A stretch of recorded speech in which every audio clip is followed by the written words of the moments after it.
Everyone, continue करते हैं exercise 14 question number 32। Question number 32 is an electrician has to repair an electric fault on a pole of height 4 metre. तो क्या बोला गया है कि एक इलेक्ट्रिशियन है, ठीक है, एंड उसको क्या करना है। पोल पोल मतलब होते हैं जो खंबे लगे हुए होते हैं ना, उनको पोल बोलते हैं, ठीक है। तो यहाँ पर उन पोल की जो हाइट है वो यहाँ पे 4 मीटर गिवन है, ठीक है। अब जो इलेक्ट्रिशियन है उसको क्या करना है, वहाँ पे कुछ इलेक्ट्रिक फॉल्ट हो गया है ना, तो उसको वो रिपेयर करना है। He needs to reach a point 1 metre below the top of the pole to undertake the repair work. अब क्या करते हैं, जैसे कि वो लीडर है, तो लीडर से वो क्या करता है, ऊपर ऊपर की तरफ जाता है, मतलब सीढ़ी का यूज करता है वो, ठीक है। अब उसे क्या करना होता है, वो 1 मीटर नीचे आता है। 1 मीटर नीचे क्यों आता है, जिससे कि उसका जो रिपेयरिंग का जो भी सामान है वो उसको ले सके, ठीक है। What should be the length of the ladder that he should use, which when inclined at an angle of 60 degree to the horizontal would enable him to reach the required position। Question में बोला गया है कि उसे ladder ladder यानी कि सीढ़ी, तो उसे कितनी लेंथ चाहिए, लीडर की उसे कितनी लेंथ चाहिए जिससे कि उसका जो एंगल बने वो 60 डिग्री का बने हॉरिजॉन्टल से, और वो अपना जो रिपेयरिंग का जो सामान है उसको ले सके। पहले हम बनाएंगे एक पोल, ठीक है। तो यहाँ पे ये बनाया पोल, ठीक है। ये यहाँ पे हमारे पास पोल है, ठीक है। अब जो इलेक्ट्रिशियन है वो यहाँ पर है, ठीक है। अब वो क्या करता है, यहाँ से 1 मीटर नीचे आता है अपना रिपेयरिंग का सामान लेने के लिए। तो वो जो इलेक्ट्रिशियन है वो अभी फिलहाल यहाँ पर है, ठीक है। एंड वो 1 मीटर नीचे आता है, यानी कि सपोज करो यहाँ से लेके यहाँ तक जो है वो हमारे पास 1 मीटर है, ठीक है। तो वो 1 मीटर क्या करता है, नीचे आता है, और 1 मीटर नीचे आता है अपने इलेक्ट्रिशियन यानी कि अपना जो भी रिपेयरिंग का जो वर्क है, जो रिपेयरिंग का जो सामान है उसको लेने के लिए, ठीक है। एंड उसका जो एंगल बनता है, एंगल जो बनता है वो कितना बनता है हमारे पास, डेट इज 60 डिग्री का, है ना। ये क्वेश्चन में गिवन है कि जो एंगल बनेगा वो 60 डिग्री का बनेगा, ठीक है। अब हमें यहाँ पर क्या फाइंड करना है कि उसकी क्या पोजीशन है, कह सकते हैं कि हमें क्या बतानी है, इस लेडर की जो लेंथ है वो हमें यहाँ पे फाइंड करनी है। अब क्या कर लेते हैं, इसकी यहाँ पर नेमिंग कर लेते हैं। तो ये हो गया मेरे पास ABCD, ठीक है। यहाँ पे हमने इसकी नेमिंग कर ली। अब देखते हैं हम यहाँ पे हम अपना क्या यूज कर सकते हैं। अब यहाँ पे हम अपना 10 तो यूज नहीं कर सकते, यहाँ पे हम अपना यूज करेंगे साइन, ठीक है। आपको ये देखना होगा कि हम यहाँ पर अपना कौन सा ट्रिग्नोमेट्रिक रेशियो यूज करेंगे, ठीक है। तो अभी फिलहाल ट्राइंगल की बात करते हैं। इन ट्राइंगल ACD, इस ACD ट्राइंगल में बात करते हैं, तो यहाँ पर हम क्या लगा सकते हैं, साइन 60 लगा सकते हैं, ठीक है। तो जगह साइन 60 क्या होता है मेरे पास, that is perpendicular by hypotenuse. तो here perpendicular is AC and the hypotenuse is CD, ठीक है। एंड साइन 60 की वैल्यू क्या होती है, √3/2, ठीक है। एंड AC जो है वो मेरे पास यहाँ AC जो है वो मेरे पास यहाँ पे कितने पास 3 है। 3 कैसे है AC, अब देखो, क्योंकि हमें क्वेश्चन पे गिवन है कि जो पोल है ना उसकी जो हाइट है वो 4 मीटर है, तो अगर 1 मीटर तो यहाँ से यहाँ तक हो गया, तो यानी कि कितना बचा, 3 मीटर, ठीक है। यानी कि AC मेरे पास कितना हो गया, 3, एंड ये हो जाएगा अपॉन में CD, ठीक है। उसके बाद यहाँ से अगर मैं CD की वैल्यू निकालूं तो CD मेरे पास क्या हो जाएगा, that is 3 multiply by 2 upon में √3। अब देखो नीचे √3 है, तो हमें क्या करना पड़ेगा, इसको रेशनलाइज करने के लिए, यानी कि CD इज इक्वल टू 3, यहाँ पे तो मैं 6 लिख देती हूँ, 6 √3 मल्टीप्लाई बाय √3, और इस तरीके से हो जाएगा हमारे पास, ठीक है। अब इसके यहाँ पर कर देते हैं मल्टीप्लाई, तो ये मेरे पास हो जाएगा डेट इज 6 √3 एंड अपॉन में हो जाएगा 3। इस चीज को कैंसिल कर देंगे तो 2, यानी कि हो जाएगा मेरे पास यहाँ से 2 √3, ठीक है। अब यहाँ पे क्या करो, √3 की वैल्यू पुट कर दो, 2 मल्टीप्लाई बाय 1.73, ठीक है। अब इन दोनों के यहाँ पे हम कर देते हैं मल्टीप्लाई, फाइनल आंसर आ जाएगा डेट इज 3.46 मीटर, ठीक है। तो यानी कि हमें CD तो फाइंड करना था, क्योंकि हमें क्या फाइंड करनी थी, लेडर की लेंथ फाइंड करनी थी। तो लेडर की लेंथ हमारे पास आ गई है, डेट इज 3.64 मीटर, ठीक है। एंड ये हो गया question number 32। 33 is from the top of a building AB। तो एक बिल्डिंग है, ठीक है। और उस बिल्डिंग का मतलब यहाँ पे नेमिंग कर दे कि वो AB है, ठीक है। और उसकी जो हाइट है वो हमें 60 मीटर दे रखी है। तो उसके टॉप से जो एंगल ऑफ डिप्रेशन बन रहा है, top and bottom of a vertical lamp post CD, यानी कि एक तो हमारे पास बिल्डिंग है एंड एक हमारे पास लैम्प पोस्ट है। तो लैम्प तो बिल्डिंग के टॉप से जो सीडी के टॉप और बॉटम पर एंगल ऑफ डिप्रेशन जो बन रहा है वो 30 डिग्री और 60 डिग्री बन रहा है। तो हमें यहाँ पे फाइंड क्या करना है, फर्स्ट पार्ट में हमें फाइंड करना है हॉरिजेंटल डिस्टेंस यानी कि ए बी और सी डी के बीच का डिस्टेंस, हाइट फाइंड करनी है लैम्प पोस्ट की, the difference between the height of the building and the lamp post, यानी कि जो भी बिल्डिंग की हाइट और जो भी लैम्प पोस्ट की हाइट है उन दोनों का डिफरेंस फाइंड करना है। पहले हम क्या करेंगे, अपनी फिगर बना लेंगे। ठीक है, तो सबसे पहले हम बनाएंगे बिल्डिंग। तो इस तरीके से, तो यहाँ पे ये मेरे पास ए और बी, ये हो गया यहाँ से मेरे पास बिल्डिंग। ठीक है, अब बनाएंगे लैम्प पोस्ट। तो यहाँ से यहाँ तक जो हो गया वो मेरे पास क्या हो गया, that is lamp post. And lamp post की जो वो हमें नेमिंग दे रखी है वो क्या दे रखी है, डेट इज सी डी। ठीक है, समझ में आया। अब उसके बाद इस बिल्डिंग के टॉप से इस लैम्प पोस्ट के टॉप तक, तो इस बिल्डिंग के टॉप से इस लैम्प पोस्ट के टॉप तक जो यहाँ से यहाँ तक का जो एंगल ऑफ डिप्रेशन बन रहा है वो हमारे पास कितना बन रहा है, डेट इज 30 डिग्री का।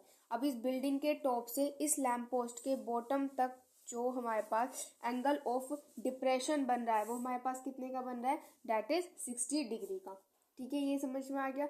चलो अब यहाँ पे इसको ज्वाइन कर लेते हैं, इसको इस तरीके से ज्वाइन कर लिया एंड यहाँ पे इसको इस तरीके से हमने यहाँ पे इसको ज्वाइन कर लिया। ठीक है, अब देखो अगर ये मेरे पास 60 डिग्री है तो ये भी मेरे पास 60 डिग्री हो जाएगा। ये मेरे पास 30, ये वाला एंगल अगर मेरे पास 30 डिग्री है तो ये वाला भी मेरे पास कितना हो जाएगा, डेट इज 30 डिग्री। ठीक है, ओके। अब इसकी जो वो है वो हमें कितनी दे रखी है, 60 मीटर की दे रखी है, इसकी जो लेंथ है। ठीक है, एंड इसको मैं मान लेती हूँ, इसको मैं यहाँ पर x मान लेती हूँ एंड इसको मैं यहाँ पर y मान लेती हूँ। ठीक है, अब इस वाले पार्ट के नाम हम यहाँ पर ई रख देते हैं। ठीक है, चलिए अब इसको सोल्व करते हैं। तो हम यहाँ पे ट्राइंगल की बात करते हैं, in triangle A B D. तो ए बी डी ट्राइंगल में हम यहाँ पे अपना tan 60 लगा देंगे। तो tan 60 क्या होता है, परपेंडिकुलर बाय बेस। तो perpendicular is A B and the base is B D. ठीक है, तो tan 60 की वैल्यू √3 एंड ए बी जो है वो मेरे पास कितना है, डेट इज 60। एंड जो बी डी है, बी डी को मैंने क्या माना है, x, तो यहाँ पे मैंने लिख दिया x। तो यहाँ से मैं फाइंड करूँगी अपनी x की वैल्यू। तो x मेरे पास क्या आ जाएगा, 60 √3 एंड नीचे √3 है तो रेशनलाइज करने के लिए √3 मल्टीप्लाई बाय √3 हो जाएगा यहाँ से मेरे पास। ठीक है, तो यहाँ से मेरे पास x हो जाएगा, डेट इज 60 √3 अपॉन में हो जाएगा 3, यानी कि हो जाएगा 20, यानी कि हो जाएगा मेरे पास यहाँ से 20 √3। ठीक है, तो 20 √3 हो गया, तो यानी कि 20 मल्टीप्लाई बाय 1.73। ठीक है, अब इन दोनों की मल्टीप्लाई कर लेंगे तो 34.64 मीटर। ठीक है, तो ये मेरे पास क्या आ जाएगी, यहाँ से x की वैल्यू आ जाएगी। तो ये मेरे पास फर्स्ट पार्ट हो गया। फर्स्ट पार्ट में मुझे यही फाइंड करना था, तो यहाँ पे ये मैंने कंप्लीट किया अपना फर्स्ट पार्ट। अब करते हैं इसका सेकंड पार्ट। सेकंड पार्ट में हमें डिस्टेंस बताना है, फर्स्ट पार्ट में हमें डिस्टेंस बताना था, तो फर्स्ट पार्ट में हमें डिस्टेंस बता दें जो कि हमारे पास कितना है, डेट इज 34.64। सेकंड पार्ट में हमें जो है लैम्प पोस्ट की हाइट बतानी है, यानी कि हमें सीडी जो है यहाँ पर फाइंड करना है। ठीक है, तो अब वो करते हैं। तो यहाँ पे हम ट्राइंगल लेंगे सेकंड पार्ट के लिए। तो इन ट्राइंगल ए सी ई ट्राइंगल लेंगे तो इसमें हमारे पास क्या लग रहा है, tan 30 लग रहा है। तो यहाँ पे हम tan 30 लगा देंगे। तो tan 30 क्या होता है, परपेंडिकुलर बेस यानी कि ए ई बाय सी ई। ठीक है, tan 30 की वैल्यू हमारे पास क्या होती है, 1/√3 इज इक्वल टू ए ई। ए ई जो है, अब देखो ए ई ये है, तो ए ई को मैं क्या लिख सकती हूँ, ए बी माइनस की ई बी लिख सकते हैं, यानी कि ये लिख सकते हैं हम यहाँ पर। ठीक है, तो मैं इसको लिख देती हूँ ए बी माइनस के बी ई। ठीक है, एंड उसके बाद सी ई। अब देखो सी ई, अगर ये वाला जो पोर्शन है वो अगर मेरे पास यहाँ पर मैंने x माना है तो मेरे पास जो सी ई होगा वो भी मेरे पास क्या हो जाएगा। ठीक है, तो यानी कि ये भी मेरे पास क्या हो जाएगा, x, क्योंकि हमारे पास पैरेलल है। ठीक है, तो यहाँ पे ये भी मेरे पास क्या हो जाएगा, डेट इज x। अब ये हमारे पास x जो है वो उधर चला जाएगा, तो ये हो जाएगा x √3 is equal to and A B. अब जो ए बी है उसकी वैल्यू क्या है, 60 माइनस के बी ई। अब देखो बी ई जो है, बी ई की वैल्यू ये वाला b है, तो अगर ये वाला मेरे पास y है तो ये भी मेरे पास y होगा। तो यानी कि बी ई की वैल्यू क्या मेरे पास यहाँ पे y है एंड अपॉन में मेरे पास क्या हो जाएगा, डेट इज x। ठीक है, तो यहाँ से अगर मैं x की वैल्यू फाइंड करूंगी तो यहाँ से मेरे पास x किसके इक्वल आ जाएगा, √3 60 माइनस के y, इसके इक्वल आ जाएगा। ठीक है, अब हम इसको आगे कर देते हैं सोल्व। तो ये हो जाएगा मेरे पास यहाँ वैल्यू पुट कर सकते हैं जो कि हमारे पास 20 √3 आई थी। ठीक है, तो वो हम यहाँ पे पुट कर देते हैं x की वैल्यू। तो x की वैल्यू पुट करेंगे 20 √3 इज इक्वल टू √3 एंड ये हो जाएगा मेरे पास 60 माइनस के y। ठीक है, अब इस √3 की अंदर क्या कर देते हैं, हम यहाँ पर मल्टीप्लाई कर देते हैं। तो हो जाएगा 20 √3 is equal to 60 √3 and minus के y √3। ठीक है, ये हो जाएगा यहाँ से मेरे पास। अब मुझे यहाँ से किसकी वैल्यू फाइंड करनी है, y की जो वैल्यू वो मुझे यहाँ से फाइंड करनी है। तो यहाँ से मेरे पास हो जाएगा y√3 is equal to 60 √3 minus के 20 √3, यानी कि हो जाएगा y√3 इज इक्वल टू 40 √3, यानी कि मेरे पास यहाँ से y आ जाएगा 40 √3 अपॉन में √3 हो जाएगा यहाँ से मेरे पास कैंसिल, तो यहाँ से मेरे पास आ जाएगा 40, यानी कि जो y है उसकी वैल्यू मेरे पास कितनी आ जाएगी, दैट इज 40 मीटर।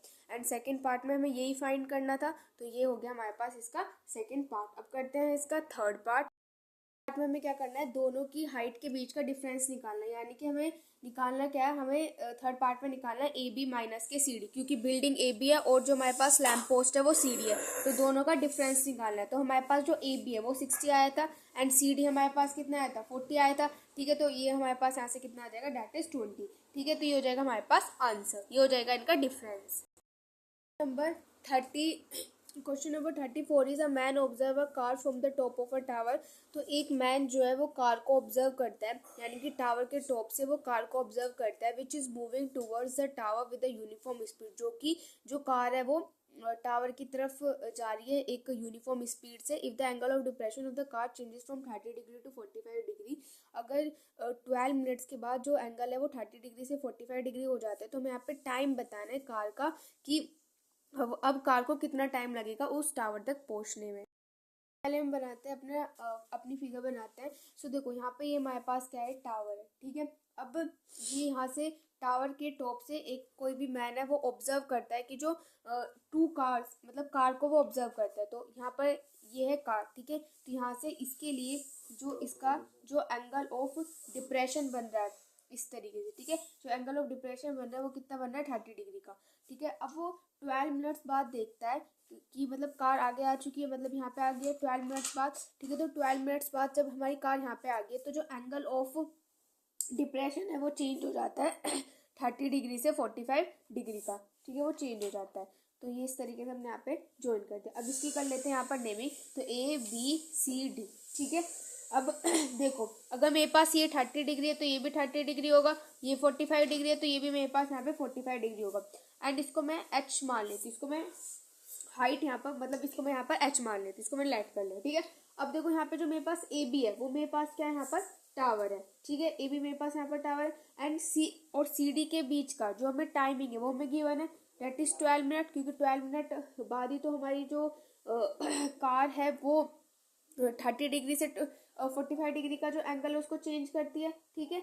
चलो अब यहाँ पर हम इसमें जो हमारे पास स्पीड जो लेंगे वो हम एस मान के चलेंगे और टाइम को यहाँ पर हम टी मान के चलेंगे, ठीक है। तो यहाँ पे हम ट्रायंगल की बात करते हैं, ए बी डी ट्रायंगल की। तो ए बी डी ट्रायंगल में यहाँ पे हम लगाएंगे tan 45, ठीक है। तो tan 45 लगा देंगे तो tan 45 यानी कि परपेंडिकुलर बाय बेस, यानी कि A B by A D, ठीक है। एंड ए बी मेरे पास क्या है, that is H, A B मेरे पास क्या है एच। अब ए डी मेरे पास ये है, this is a A D. अब देखो यहाँ पर इसके और इसके बीच का मुझे क्या निकालना है, डिस्टेंस चाहिए, है ना। इसके और इसके बीच का डिस्टेंस चाहिए। अब मुझे पता है कि जो मेरे पास डिस्टेंस होता है वो मेरे पास क्या होता है, स्पीड इनटू में टाइम, ठीक है। तो अगर मैंने स्पीड को एस मान लिया, ठीक है, और टाइम को टी मान लिया, तो यानी कि डिस्टेंस मेरे पास क्या हो जाएगा, एस टी हो जाएगा। तो यानी कि जो डी ए है इसके बीच का जो डिस्टेंस है वो कितना हो जाएगा, मेरे पास एस टी हो जाएगा। तो यहाँ पे मैं लिख देती हूँ ये डिस्टेंस हो गया मेरे पास एस टी, ठीक है। तो tan 45 की value 1 is equal to H upon में एस टी, ठीक है। तो एस टी यहाँ से किसके इक्वल आ जाएगा, एच के इक्वल आ जाएगा। इसको यहाँ पे हम फर्स्ट इक्वेशन बोल देते हैं। अब हम दूसरा ट्रायंगल लेते हैं ए बी सी।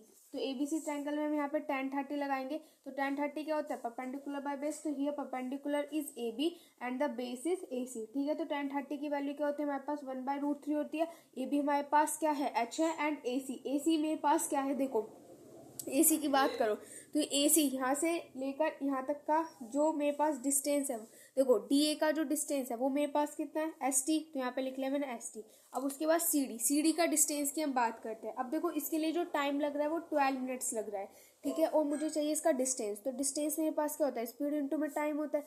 तो मुझे इसका डिस्टेंस चाहिए, ठीक है। एंड इसकी स्पीड मुझे पता नहीं, तो उसको मैंने एस लेट कर लिया। एंड टाइम जो है वो मेरे पास यहाँ पे 12 मिनट गिवन था, यहाँ पे मैंने 12 लिख लिया। तो यानी कि मेरे पास कितना हो गया, 12s, ठीक है। ये 12s हो गया यहाँ से मेरे पास। तो मैं इसको यहाँ पे क्या लिख लेती हूँ, दैट इज 12s। तो ये हो जाएगा यहाँ से मेरे पास 12s प्लस में S T is equal to H √3 हो जाएगा, तो हो जाएगा 12s प्लस में S T is equal to S T √3। ठीक है, तो यहाँ से हम क्या कर सकते हैं, एस को कॉमन, तो हो जाएगा 12 प्लस में T is equal to S T √3। ठीक है, तो हो जाएगा 12 प्लस में T is equal to S T √3 upon में एस। अब यहाँ पे क्या होगा, मेरा एस से एस हो जाएगा कैंसिल, तो इस वाले एस से ये वाला एस हो गया मेरे पास यहाँ से कैंसिल, तो मेरे पास आ जाएगा 12 प्लस में T is equal to T √3, ये बच जाएगा मेरे पास यहाँ से। ठीक है, अब यहाँ से हम क्या कर सकते हैं, अपना जो टी है ना इसकी वैल्यू फाइंड कर सकते हैं, तो यानी कि इसको मैं यहाँ पे सोल्व कर देती हूँ आगे। तो मेरे पास हो जाएगा 12 is equal to T √3 minus के टी। ठीक है, तो 12 is equal to T and ये हो जाएगा मेरे पास यहाँ से √3 माइनस के 1, जैसे मैंने टी को क्या निकालिया, कॉमन निकालिया, तो हो जाएगा 12 √3 माइनस के 1 इज इक्वल टू टी। ठीक है, अब इसको क्या कर देंगे, रेशनलाइज, तो हो जाएगा 12 √3 माइनस के 1 मल्टीप्लाई बाय √3 प्लस के 1 अपॉन में √3 प्लस के 1। ठीक है, ये हो जाएगा यहाँ से मेरे पास, और ये मेरे पास यहाँ से किसकी वैल्यू आएगी, टी की वैल्यू आएगी। ठीक है, अब इसको कर देते हैं, अब इसको हम यहाँ पर सोल्व करते हैं। ओके, तो अब यहाँ पे मेरे पास क्या हो जाएगा, टी इज इक्वल टू, यहाँ पे हो जाएगा मेरे पास 12 √3 प्लस 1 एंड हो जाएगा यहाँ से √3 का स्क्वायर माइनस में 1 का स्क्वायर, ए प्लस बी ए माइनस बी यानी कि ए का स्क्वायर माइनस में बी का स्क्वायर, वो हम यहाँ पे लगा देंगे, तो हो जाएगा मेरे पास यहाँ से 12 √3 प्लस 1 अपोन में ये हो जाएगा यहाँ से 2, इसको कट करेंगे तो आ जाएगा यहाँ से मेरे पास 6 एंड मेरे पास यहाँ से टी की वैल्यू आएगी। ठीक है, तो ये हो जाएगा यहाँ से मेरे पास 6। ठीक है, तो यानी कि टी की वैल्यू जो आ जाएगी वो मेरे पास यहाँ से आ जाएगी 6 √3 प्लस में 1, ये इतना मेरे पास कितना आ जाएगा, टाइम आ जाएगा। एंड हमें मुझे यहाँ पे क्या करना था, टाइम ही तो फाइंड करना था, तो जो कि मैंने फाइंड कर लिया, डेट इज 6 √3 प्लस में 1। ये हो गया question number 34। 35 is an aeroplane is flying at a height of 300 meter above the ground. Flying at this height, the angle of depression from the aeroplane of 2 point on both bank of a river in opposite direction 45 degree 60 degree. Find the width of the river. तो एक aeroplane है जिसकी height हमें 300 metre दे रखी है and वो क्या कर रहा है, वो फ्लाई कर रहा है। ठीक है, तो रिवर के दोनों साइड पर जो एंगल ऑफ डिप्रेशन बन रहा है वो एक पर 45 डिग्री या 60 डिग्री बन रहा है, तो यहाँ पे हमें रिवर की जो विड्थ है वो फाइंड करनी बनाएंगे इसकी फिगर। ठीक है, तो भाई एक एरोप्लेन है, ठीक है, जिसकी हाइट जो हमें दे रखी है वो कितनी दे रखी है, 300 मीटर। ठीक है, अब यहाँ से क्या बन रहा है, दोनों साइड्स पर एंगल ऑफ डिप्रेशन बन रहा है, यानी कि एक इधर साइड पर एंगल ऑफ डिप्रेशन बन रहा है एंड एक इधर साइड पर एंगल ऑफ डिप्रेशन बन रहा है। तो एक साइड पर एंगल ऑफ डिप्रेशन जो है वो 60 डिग्री बन रहा है, एक साइड पर एंगल ऑफ डिप्रेशन जो है वो 45 डिग्री बन रहा है। ठीक है, तो इसको इस तरीके से कर दो ज्वाइन। ठीक है, इसको इस तरीके से ज्वाइन कर दिया। ओके, अब अगर मेरे पास ये वाला 60 डिग्री है तो ये भी 60 डिग्री होगा, ये वाला 45 डिग्री है तो ये वाला एंगल भी मेरे पास यहाँ पे 45 डिग्री ही होगा। अब इसकी कर लेते हैं नेमिंग ABCD। ठीक है, अब यहाँ पे वो हमें क्या फाइंड करनी है, विड्थ फाइंड करनी है, यानी कि हमें AB जो है वो फाइंड करना है। ठीक है, तो यहाँ पे हम लेते हैं इन ट्रायंगल ACD, तो ACD ट्रायंगल लेंगे तो इसमें हम यहाँ पे अपना tan 60 लगा देंगे। tan 60 क्या होता है, परपेंडिकुलर बाय बेस यानी कि CD बाय AD। ठीक है, उसके बाद ये हो जाएगा मेरे पास यहाँ से √3 और CD मेरे पास कितना है 300 एंड AD को मैं यहाँ पर एज इट इज लिख देती हूँ। यहाँ से हम अपनी AD की वैल्यू फाइंड कर सकते हैं जो कि मेरे पास आएगी 300 √3 मल्टीप्लाई बाय √3 अपॉन में √3। ठीक है, ये आ जाएगी मेरे पास यहाँ से, तो इसको यहाँ पे सोल्व करते तो हो जाएगा 300 √3 अपॉन में 3 हो जाएगा यहाँ से 100। ठीक है, तो हो जाएगा 100 √3 मीटर। ठीक है, 100 √3 मीटर हो जाएगा। अब दूसरे ट्रायंगल की बात करते हैं, इन ट्रायंगल BCD, तो यहाँ पे हम क्या लगाएंगे, tan 45 लगा ले, तो tan 45 क्या होता है, परपेंडिकुलर बाय बेस यानी कि CD बाय BD।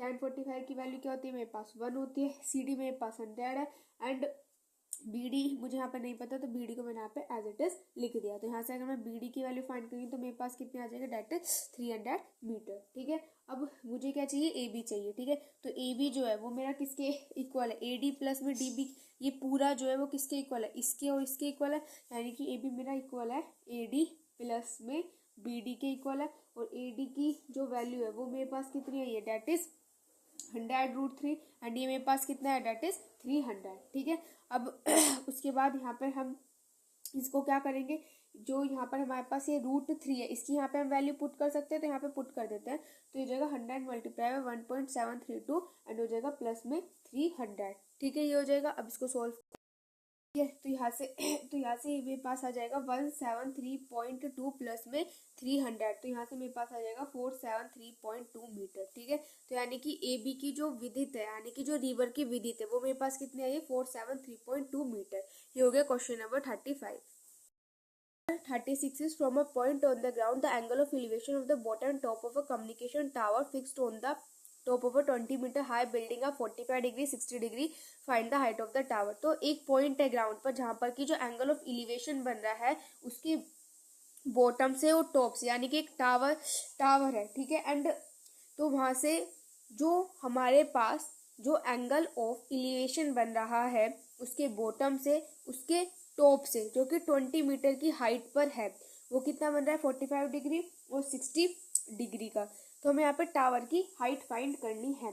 एंड वो जो टावर है वो हमारा किसके ऊपर, वो जो टावर है वो हमारा फिक्स है 20 मीटर हाई जो बिल्डिंग है ना, ये लिखा है ना 20 मीटर हाई बिल्डिंग, तो 20 मीटर हाई बिल्डिंग के ऊपर जो है वो टावर फिक्स है। तो यहाँ पे हमें उस टावर की हाइट फाइंड करनी। आते हैं फिगर।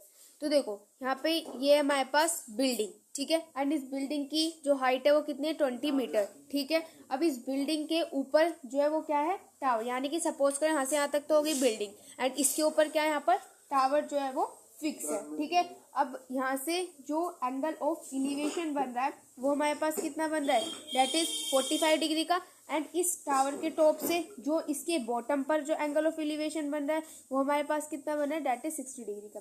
यानी कि आप कह सकते हो कि यहाँ से यहाँ तक जो हमारे पास बन रहा है वो 45 डिग्री बन रहा है, यहाँ से यहाँ तक जो बन रहा है वो हमारे पास 60 डिग्री बन रहा है। ठीक है, एंड इसके हाइट यहाँ पे 20 मीटर गिवन है। अब इसकी कर लेते हैं यहाँ पे नेमिंग, तो हो जाएगा ABCD। ठीक है, ओके, अब इसको करते हैं यहाँ पर सोल्व। हमें यहाँ पे फाइंड क्या करना है, CD फाइंड करना है। ठीक है, ये फाइंड इसको मैच मान लिया, तो ये जो टावर है इसकी हाइट हमें यहाँ पे फाइंड करनी है। तो यहाँ पे हम ट्रायंगल की बात करते हैं। इन ट्रायंगल ए आएंगे अपना tan 45। tan 45 क्या होता है, परपेंडिकुलर बाय बेस, यानी कि BC बाय AB। ठीक है, tan 45 की वैल्यू होती है 1 is equal to, and BC हमारे पास 20 है एंड AB को एज इट इज, तो AB मेरे पास कितना आ जाएगा, दैट इज 20 मीटर। लेकिन मुझे क्या फाइंड करना है, मुझे तो CD फाइंड करना है, यानी कि हमें यहाँ पे दूसरा ट्रायंगल लेना पड़ेगा ABD। ABD ट्रायंगल की बात करते हैं तो ABD ट्रायंगल में हम लगाएंगे यहाँ पर tan 60। तो tan 60 क्या होता है, परपेंडिकुलर बाय बेस, यानी कि BD बाय AB। ठीक है, अब tan 60 की वैल्यू होती है √3 इज इक्वल टू, अब जो मेरे पास BD है, BD को मैं क्या लिख सकती हूँ, BC प्लस में CD लिख सकते हैं, तो जाएगा BC प्लस में CD अपॉन में AB। तो जाएगा मेरे पास ऐसे √3 is equal to 20, and CD को मैंने H माना तो यहाँ पे H लिख दिया, एंड AB की वैल्यू हमने फाइंड की थी तो हमारे पास यहाँ से 20 आई थी, तो यहाँ पे हमने 20 लिख लिया। अब मुझे यहाँ पे क्या चाहिए, H, यानी कि हाइट मुझे यहाँ पर चाहिए। तो ये जाएगा मेरे पास यहाँ से 20 √3 इज इक्वल टू 20 प्लस में H ही हो जाएगा, तो यानी कि 20 √3 माइनस में 20 इज इक्वल टू H ही हो जाएगा। 20 को कॉमन ले ले तो 20 √3 माइनस के 1 इज इक्वल टू H मेरे पास ही हो जाएगा। अब यहाँ पर इसकी वैल्यू पुट करेंगे तो हो जाएगा 20 एंड √3 की वैल्यू 1.732। ठीक है, एंड इसमें से माइनस के 1 इज इक्वल टू मेरे पास क्या हो जाएगा, यहाँ से H हो जाएगा, तो यानी कि हो जाएगा 20 multiply by 0.732 is equal to H। अब तो इसकी कर देंगे यहाँ पे हम मल्टीप्लाई, एंड हमारे पास इसका आंसर आ जाएगा, दैट इज 14.64 मीटर। 14.64 मीटर ये हमारे पास इसकी हाइट आ जाएगी टावर की। ठीक है, ये हो जाएगा क्वेश्चन नंबर 36।